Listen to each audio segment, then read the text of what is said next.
Those were the words my aunt said to a room full of mourners, less than 2 hours after we buried my mother. She didn't whisper them.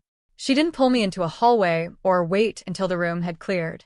She said them standing by the dessert table, loud enough for the caterers to hear, loud enough for my mother's old neighbors to hear, loud enough that for one long second, nobody in that room breathed. My name is Claire Bennett. I'm 34 years old, and at the time this happened, I had spent almost 9 years working as an attorney. I want to tell you that up front, not to impress you, but because it matters later. Because for most of my life, my family looked at me the same way they looked at my mother. Pleasant enough, useful enough, but not someone who counted. Not someone whose name belonged on anything important. My mother's name was Eleanor Bennett. For 22 years, she worked as a housekeeper for the Whitmore family on a 500-acre property called Cedar Hollow Farm in a small town in Georgia most people have never heard of. She cleaned floors that her own sister walked across in heels. She pressed shirts that her own nephew wore to private school. And for 22 years, almost everyone in that family spoke to her the way you'd speak to furniture that happened to answer back. Here's the part most people don't know when they first hear this story. My mother and my Aunt Diane were sisters. Not in-laws. Not distant cousins. Sisters, born 11 months apart, raised in the same small house on the same dirt road that used to run through what was, generations earlier, our family's land. I'll get to that. It matters more than you'd think. To understand any of this, you have to understand the dirt road first. My mother and Diane grew up on Hale's Bottom Road, in a small clapboard house their father, my grandfather Samuel Hale, built with his own hands. He used to tell my mother, when she was small, that the eastern fields just past their fence line had once belonged to his own father, before a bank deal during the Depression handed it quietly to a man named Whitmore for a fraction of what it was worth. He never explained the details. He just said it the way you'd mention an old scar, something that had healed wrong and stayed that way. Diane was the prettier sister, the more confident one, the one teachers liked without having to be convinced. My mother was the quiet one, the one who read everything she could get her hands on and rarely spoke up in a room unless she had something worth saying. When Gerald Whitmore started courting Diane in their early 20s, the whole town treated it like a small miracle, the poor Hale girl marrying into the very family that had taken her grandfather's land a generation earlier. Nobody seemed to find that strange except my mother, who told me once, years later, almost as a joke, that she'd thought at the time it was a little bit like marrying the fire department after they burned her house down. Diane never saw it that way. She saw a nice house, a kind enough husband, and a name that opened doors in a town where names mattered more than they should. My mother, 2 years later, married my father, a man who worked construction and loved her plainly and completely, and the two sisters' lives split apart from there, the way rivers do, quietly, without anyone deciding it on purpose. When my mother was 26, my father died in a construction accident, and she was left with me, a mortgage she couldn't carry alone, and almost nothing in savings. Diane, by then, had already married into the Whitmore family. Gerald Whitmore's people had owned Cedar Hollow for 3 generations, and marrying into that name meant marrying into a kind of comfort my mother would never know. So when my mother needed work, and the Whitmores needed someone reliable to run their household, Diane suggested her own sister for the job. I used to think that was kindness. It took me 30 years to understand it wasn't. My mother took the job because she had a daughter to feed. She kept the job because, in her words, somebody has to be the responsible one. She never complained about it, not once, not to me, not to anyone, as far as I knew. She woke up at 5 every morning for over 2 decades, drove 40 minutes to a house she would never own, and came home smelling like someone else's laundry. 15 years before she died, she quietly stopped working for the Whitmores. She told the family she'd found something else. Nobody asked what. Nobody followed up. As far as I could tell, that was the moment my mother simply fell out of their attention completely, the way a person falls out of a story once they've stopped being useful to it. I want you to sit with that for a second, because it's the thing that broke my heart more than anything else in this whole story. My mother spent the last 15 years of her life becoming someone, and her own sister never once asked who. So when Diane stood at my mother's funeral reception, 2 hours after we lowered her into the ground, and said the help's daughter doesn't inherit anything. She wasn't being cruel on purpose. That's the part that's almost worse. She genuinely believed it. In her mind, nothing had changed in 15 years. My mother was still the sister who cleaned houses. I was still the daughter of the woman who cleaned houses. And nothing either of us had built in all that time registered as real to her, because she had never once looked closely enough to see it. The reception was held at Cedar Hollow itself, in the big house, because Diane insisted it was what Eleanor would have wanted. I'm still not sure that was true. I think it was what Diane wanted. A chance to host, to be gracious, to be seen comforting the family she'd always considered slightly beneath her notice. I remember standing near the kitchen doorway when she said it. My cousin Marcus was beside her, holding a glass of bourbon he hadn't touched, nodding along like he agreed with whatever was coming next. His wife, Patricia, was a few steps away, pretending to admire a flower arrangement while clearly listening to every word. She's going to expect something, Diane was saying, not realizing I had walked close enough to hear. People like that always do, eventually. People like that. My mother had been dead for 2 days. I had not asked anyone for anything. I hadn't even thought about the will. I had been too busy picking out a casket and writing an obituary that tried, and failed, to capture 30 years of a woman nobody had bothered to really know. She won't get anything, Diane continued, lowering her voice slightly, but not nearly enough. The farm isn't hers to claim. Eleanor knew that. The help's daughter doesn't inherit anything. I froze. Not because the words hurt me, although they did. I froze because of how easily she said them. Like a fact. Like something everyone already understood, and only I was slow enough to need reminding of. Marcus laughed softly. Not cruelly, exactly. Just the laugh of someone who has never once had to question whether the world would treat him fairly. We should talk to Holloway about listing it before the end of the year, he said, meaning the family's attorney. Hendrick's development is still interested. We'd be fools to wait. Patricia murmured something about how tasteless it would be to talk business at a funeral, then immediately asked what kind of number Hendricks had offered. I stood in that doorway for what felt like an hour but was probably 11 seconds, listening to my family discuss selling the land my mother had grown up walking 2 days after burying her, while quietly agreeing that I deserved nothing from any of it. I didn't say anything. I want to be honest with you about that. I didn't confront them. I didn't cry. I didn't throw a drink in anyone's face the way I desperately wanted to. I'd spent 9 years as an attorney learning that the worst thing you can do in a moment like that is react before you understand what you're actually dealing with. So I left. I drove the 40 minutes back to my mother's small house, the one she'd bought with her own money 11 years earlier, the one none of the Whitmores had ever once visited, and I sat alone in her kitchen until almost midnight. That's where I found the box. It was on the top shelf of her bedroom closet, behind a stack of folded quilts, the kind of place you only look if you're searching for something specific. I wasn't. I was looking for nothing in particular, just touching her things, trying to feel close to her one more time. My fingers brushed against a small metal lockbox, the kind you'd keep a passport in, and when I pulled it down, something rattled inside. There was no key taped to it, no note explaining what it was. Just a small slip of paper folded into quarters, tucked beneath the latch, in my mother's handwriting. Storage Unit 114. Millbrook Self-Storage. Combination is your birthday. I sat on the floor of my mother's bedroom holding that piece of paper for a long time. I didn't know what was in Unit 114. I had never even heard her mention it. But I knew, the way you know certain things without being able to explain why, that whatever was in that storage unit was going to change everything I thought I understood about my mother's life. I was right. I had no idea how right. Millbrook Self-Storage sat on the edge of town, a long row of orange roll-up doors behind a chain-link fence. I drove there the next morning before the sun was fully up, still wearing the same clothes from the night before, running on coffee and a kind of nervous energy I couldn't name. The manager, an older man named Pete who clearly remembered my mother, told me she'd rented the unit for almost 11 years. Paid in cash, every single month, never late, never any trouble. Quiet woman, he said. Always brought her own padlock.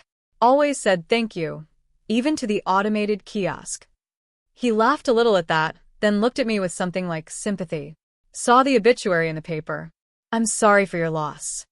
I thanked him and asked where Unit 114 was. He pointed me toward the back row. My hands were shaking when I turned the combination lock. Not from cold.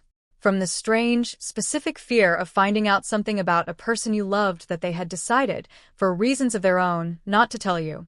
The door rolled up with a metal groan, and the first thing I saw was a row of cardboard boxes, neatly labeled in my mother's handwriting.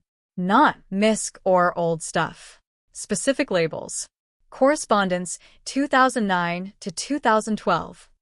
Bar exam materials. Cedar Hollow, financial.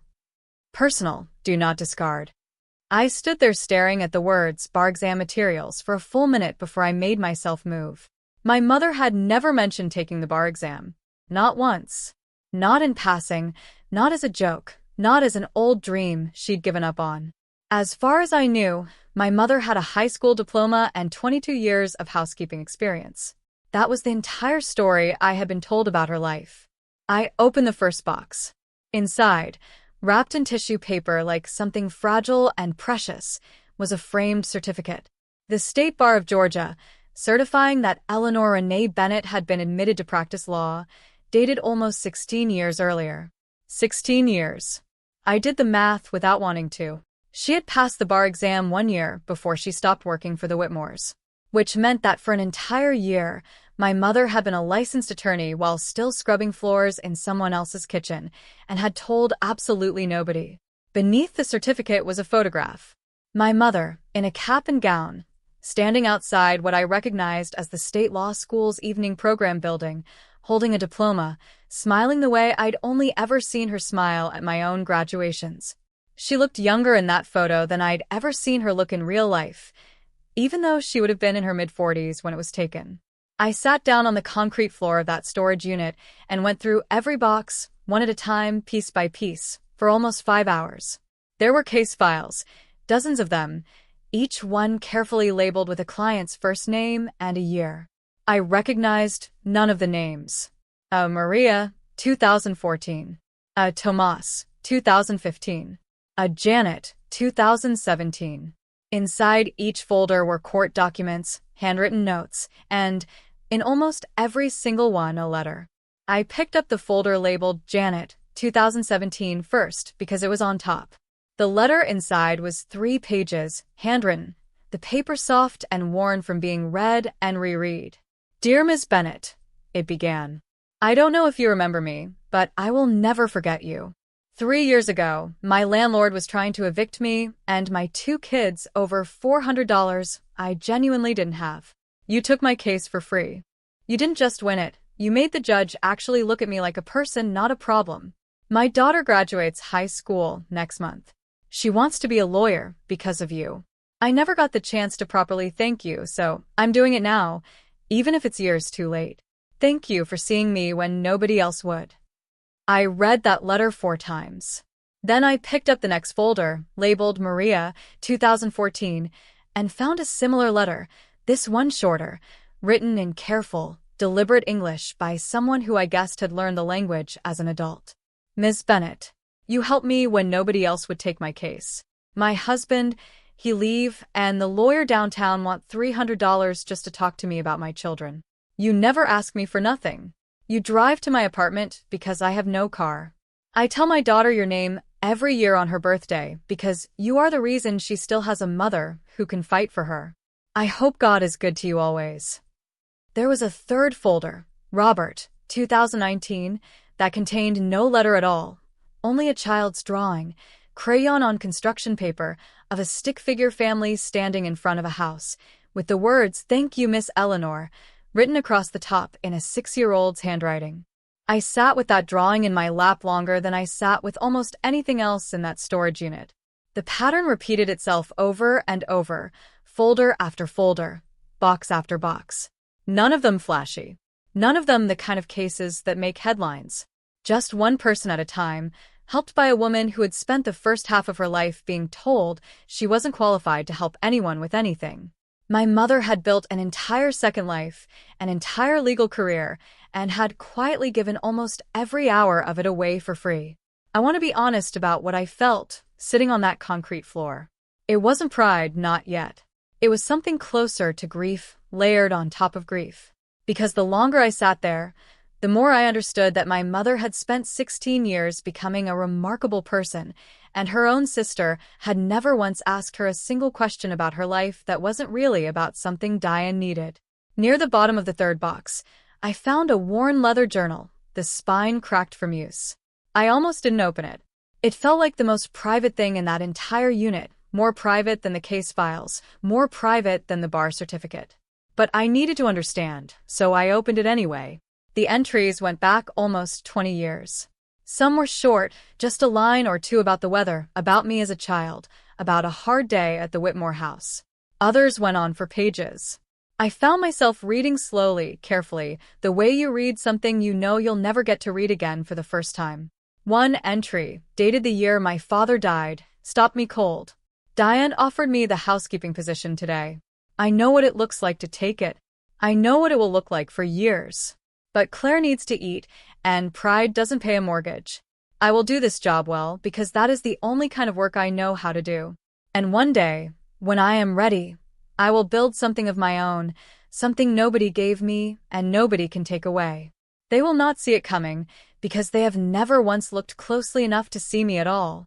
I closed the journal and sat in that storage unit until the light outside had shifted from morning to early afternoon, finally understanding that the woman I had just buried had been quietly building something enormous for 30 years, in plain sight, completely unseen.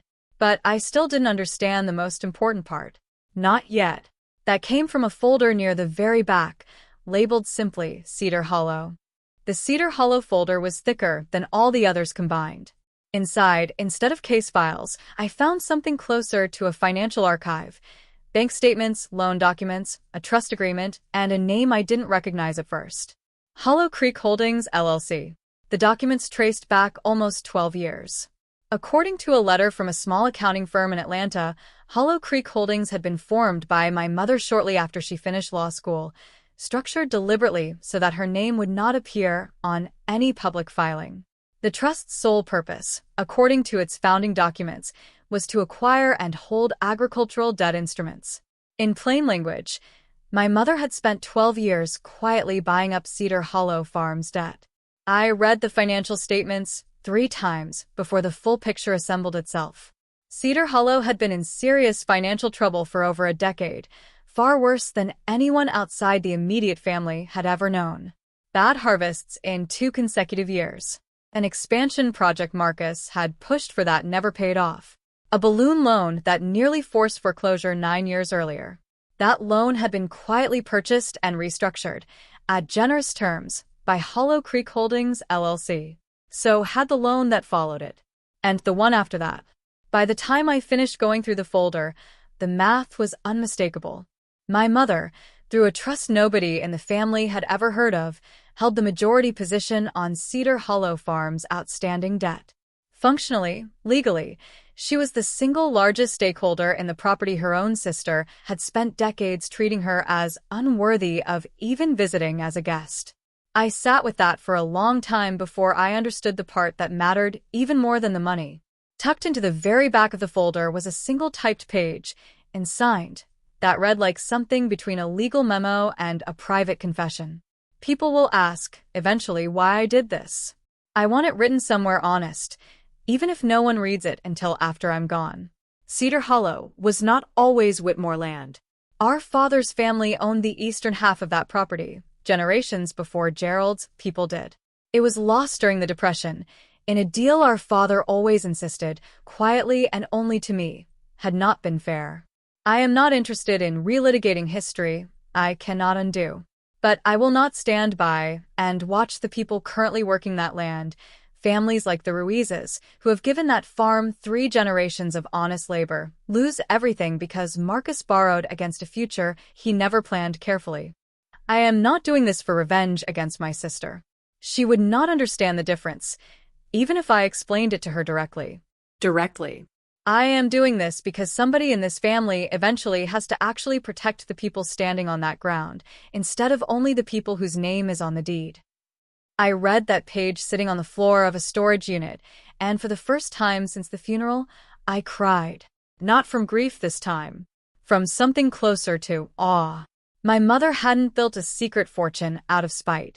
She'd built a quiet form of justice, carefully, legally, patiently, over more than a decade, specifically so that when the moment finally came, nobody could call it cruel. It would simply be true. I called Judge Walter Simmons that same evening. Before that, though, I called the accounting firm whose letterhead appeared throughout the Cedar Hollow folder. A woman named Renata, who had handled my mother's books for nearly a decade, answered on the second ring and seemed almost relieved to finally be talking to me. "I wondered when someone would call," she said. "Your mother was very clear that I wasn't to reach out to the family directly, no matter what happened, unless you contacted me first. She said, and I'm quoting her exactly, 'Let them find it the way they earned it. Too late to argue about. Too true to deny.'" Renata walked me through 12 years of filings in careful, patient detail. The first note Hollow Creek Holdings had purchased 9 years earlier had been bought for 60 cents on the dollar from a regional bank that was happy to offload a risky agricultural loan. My mother had restructured it at a lower rate than the bank had even offered the Whitmores originally, asking nothing in return except quiet, consistent payments that kept the farm solvent. She'd done the same thing twice more in the years that followed, each time as the farm's debt grew heavier under decisions Marcus had made without fully understanding their weight. She never took a dividend, Renata told me. Not once in 12 years. Every dollar of interest the trust collected went straight back into the scholarship fund or the legal aid clinic's overhead. She wasn't building wealth, Claire. She was building leverage. And she only ever planned to use it once. I went back to the journal that night and found an entry I'd skimmed past too quickly the first time, dated almost 5 years earlier. "Marcus came by the old house today, asking if I'd heard anything about a loan officer he's been avoiding calls from. He didn't know I already owned the note. I almost told him. I didn't. Not because I enjoy watching him struggle, I don't. It makes my stomach hurt to see it, but because a man who has never once had to face a consequence doesn't yet know how to receive a gift without mistaking it for proof. He was right to take everything for granted. One day, he will need to understand the difference. I am only sorry it will likely take losing something to teach him." His name appeared in nearly a dozen of the case files, always as a presiding judge, always with a small handwritten note in the margin for my mother. W.S. gave me my first real chance. Never forgot it. He answered on the third ring, and when I told him who I was, there was a long pause before he spoke. "Eleanor's daughter," he said quietly. "I wondered if I'd ever get this call. I'm very sorry for your loss, Claire. Your mother was one of the finest legal minds I ever had the privilege of watching grow, and almost nobody outside a courthouse ever knew it." He told me things that night that filled in pieces I hadn't understood. How my mother had walked into his courtroom 16 years earlier as a brand new attorney, nervous, overqualified for the small cases she was taking, and had simply outworked everyone around her until people stopped questioning whether she belonged there. How she'd turned down 2 separate offers from larger firms because, in her words, the people who need me most can't afford either of those firms' hourly rates. How, 6 months before she died, she had told him quietly that her time was limited and had asked for his help arranging one final thing. She didn't want a funeral that made a fuss, he said. But she did want one specific thing done properly after she was gone. "I assume you'll be hearing about it soon enough." He wouldn't tell me more than that. He said it wasn't his to tell. In the weeks that followed, while I tried to understand exactly what my mother had built, the rest of my family did exactly what people do when they sense, even faintly, that the ground beneath them might not be as solid as they assumed. They pushed harder. Marcus called twice that first week, each time circling the same subject without quite naming it. "We just want to make sure everything's settled cleanly," he said the second time. "No reason for this to get complicated. Mom already mentioned, the house isn't really yours to claim a piece of, legally speaking. We'd hate for there to be any unpleasantness." Diane sent a card, an actual sympathy card, 3 weeks after the funeral, with a single handwritten line at the bottom. "I hope you understand that Eleanor would have wanted us to handle the farm's future sensibly. She always understood her place in this family. her place in this family. Patricia called once, under the guise of checking in on me, and spent 20 minutes describing, in detail, the renderings Hendricks Development had produced for a 60-home subdivision on the eastern half of Cedar Hollow. The half, I now knew, that had once belonged to our own grandfather. I said almost nothing in any of these conversations. I had Mr. Daniel Alvarez, my mother's estate attorney, on the phone constantly during that period, going over documents, confirming what I already suspected. The trust was airtight, the debt instruments were legitimate, and my mother's will contained instructions that none of us, including me, fully understood yet. There's a final piece, Alvarez told me, near the end of that second week. Your mother arranged for it months ago. A dedication ceremony at the county courthouse for a new legal aid clinic. She specifically requested it take place no later than 30 days after her passing. A dedication for what, exactly? I asked. He paused before answering, and I could hear something almost like a smile in his voice. For her, Claire. They're naming it after her. I want to tell you honestly that the 30 days between finding that storage unit and the dedication ceremony were not peaceful. I didn't spend them quietly enjoying the knowledge of what was coming. I spent them the way Sarah Mitchell, in another story you might have heard, once described spending her own difficult weeks, observing, gathering, staying quiet, while everyone around me revealed exactly who they were. Marcus called again, 10 days before the ceremony, with an entirely different tone than before. Holloway thinks we should move quickly on the Hendricks deal, he said. Before the end of the quarter, ideally. I know the timing feels strange, with everything going on with Mom, but business doesn't really wait for grief, does it? I asked him, as calmly as I could manage, what exactly he thought he was selling, given that there were active liens on the property he might not be aware of. There was a long silence on the line. What liens, he said. Not a question. A demand. You have to ask your attorney, I told him. I'm sure Mr. Holloway will explain it once he pulls the full title history. I hung up before he could respond, and I won't pretend that didn't feel good. But Mr. Alvarez had advised me, gently but firmly, not to explain anything further before the ceremony.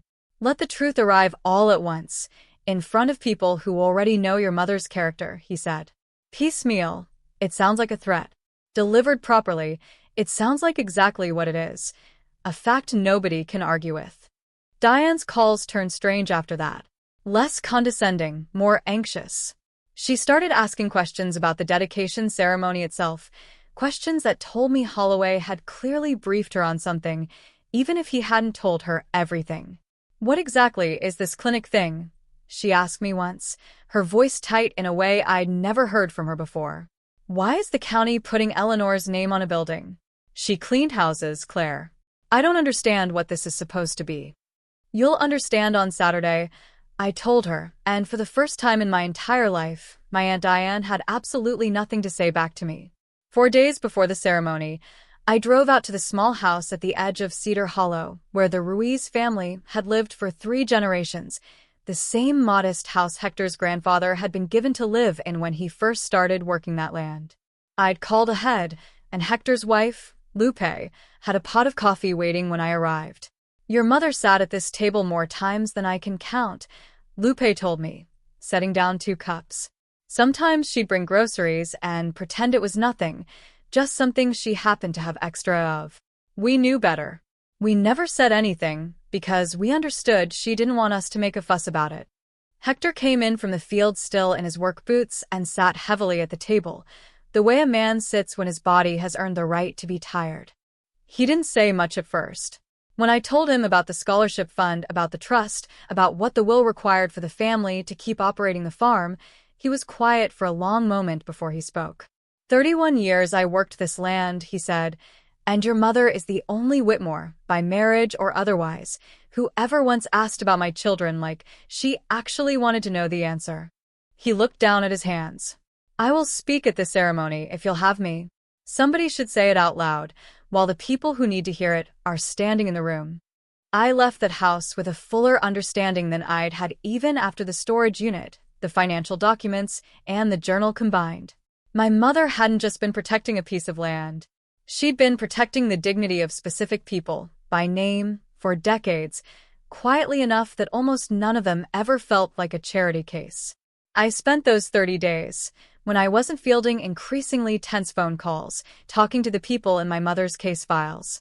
Mr. Alvarez helped me track down several of them, and almost every single one said yes immediately when I explained that the county wanted to honor her properly and asked if they'd be willing to speak. I met Janet in person, the woman from the eviction case, now working as a paralegal herself, inspired entirely by watching my mother fight for her.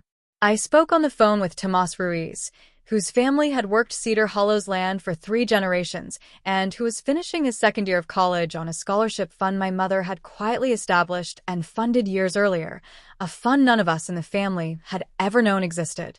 "Your mother used to bring my dad coffee every morning when she still worked at the big house," Tomas told me. "Even after she stopped working there, she kept showing up sometimes just to check on us. She helped my older sister with a custody case for free. She helped me fill out my first scholarship application by hand, at her kitchen table, line by line. I owe that woman more than I could ever explain in words." I heard versions of that sentence so many times during those 30 days that I started to understand something important. My mother hadn't been invisible to everyone. She'd only been invisible to the people who had decided, long ago, that she wasn't worth the effort of seeing clearly. The morning of the dedication, I drove to the courthouse 2 hours early to help Mr. Alvarez and the county clerk's office set up. I stood in the empty hallway outside what would soon be the Eleanor Bennett Legal Aid Clinic, looking at the new brass plaque on the wall, still covered with a small velvet curtain, and I thought about the woman in that bar exam photograph, smiling outside a building at night, completely alone, completely unseen, completely certain of who she was becoming. By 11 o'clock, the hallway was full. I had expected a modest turnout. A few of my mother's old clients, maybe a handful of courthouse staff who'd known her, polite applause, a short speech, done by lunch. I had badly underestimated her. By the time the ceremony was scheduled to begin, the hallway and the small auditorium beside it were standing room only. I recognized almost none of them, which felt strange and oddly beautiful, an entire room full of people whose lives had been quietly changed by a woman I thought I knew completely, and I was meeting most of them for the first time on the day her name went on a building.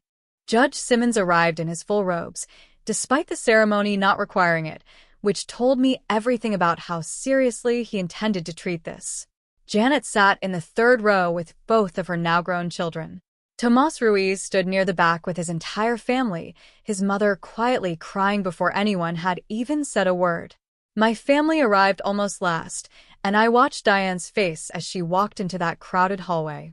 Confusion first, then something closer to alarm, as she scanned a room full of strangers who all seemed to know exactly why they were there, while she clearly didn't. Marcus spotted Judge Simmons in his robes, and went visibly pale. The ceremony began at exactly 11:30. The County Bar Association president spoke first, briefly, about the importance of legal aid access in rural communities. Then Judge Simmons stepped forward.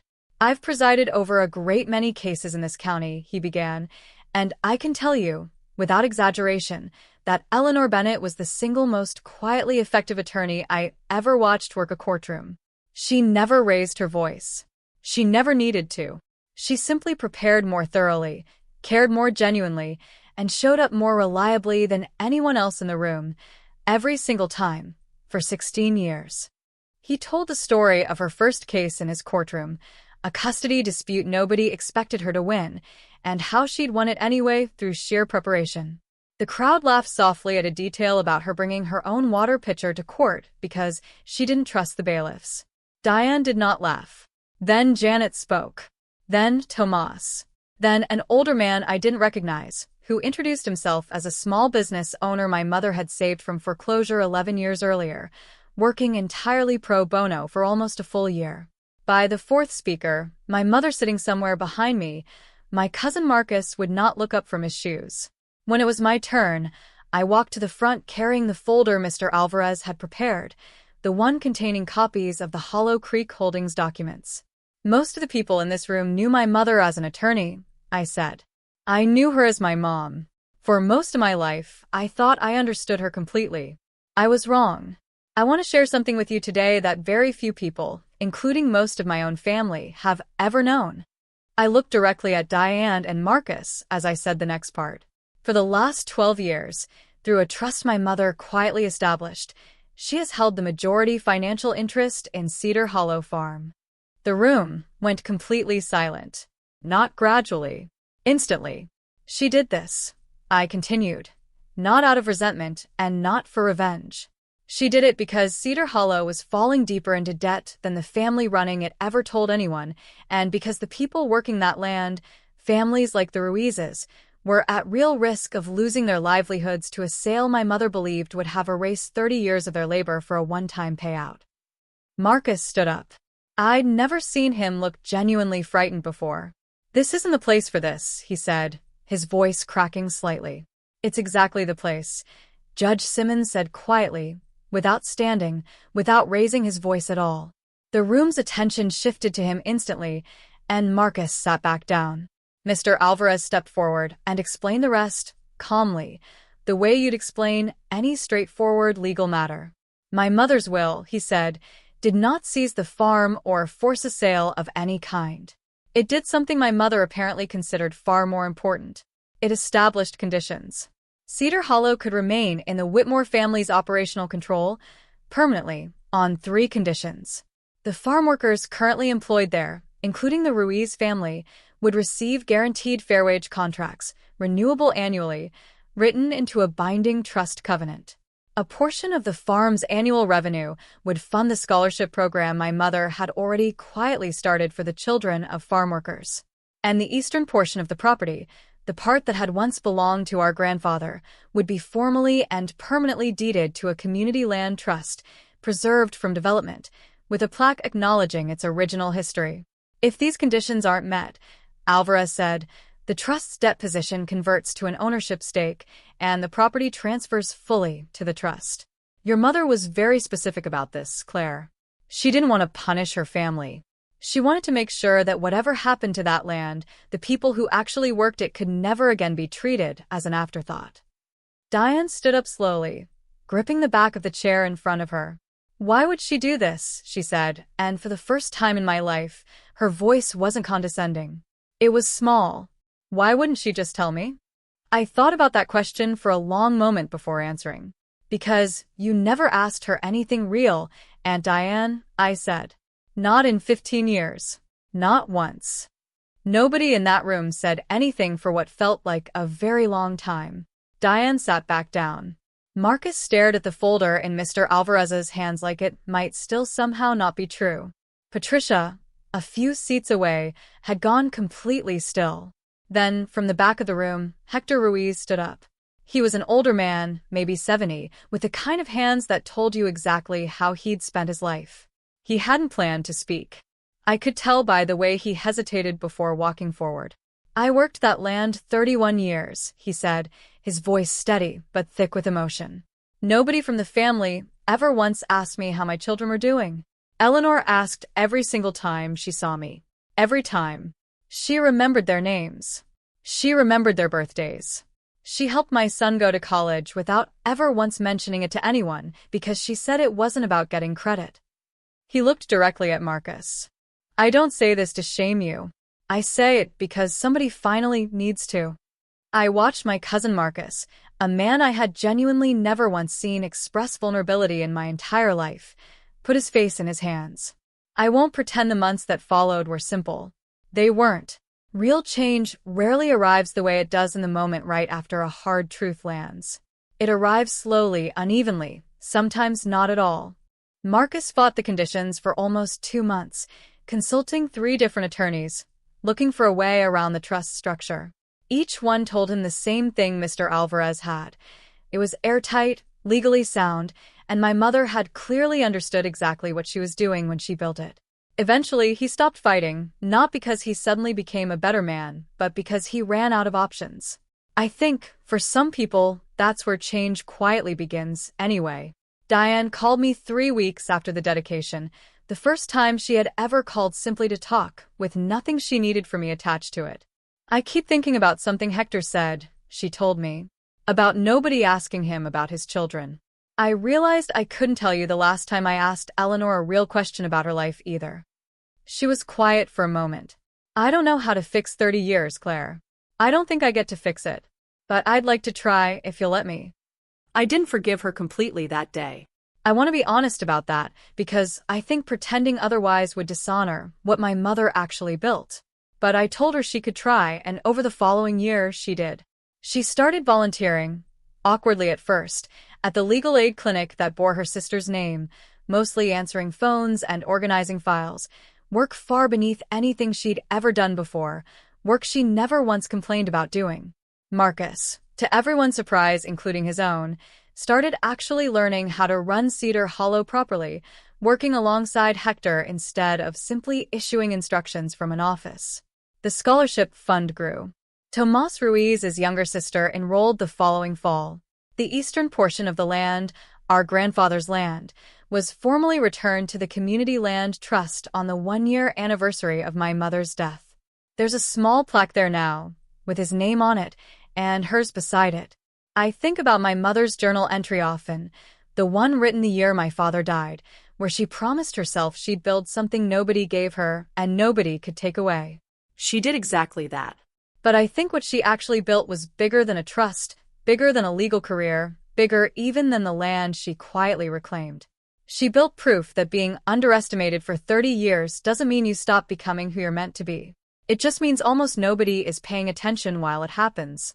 If there's one thing I carry from my mother's life, it's this. Dignity was never loud in her. It never needed to be. The quietest people in the room are sometimes the ones holding up the ground everyone else is standing on, and most of us never think to ask until it's almost too late. If this story reminded you of someone in your own life, someone who gave more than they ever got credit for, take a moment today and tell them what they actually mean to you. Don't wait until a folder in a storage unit has to do the explaining for you.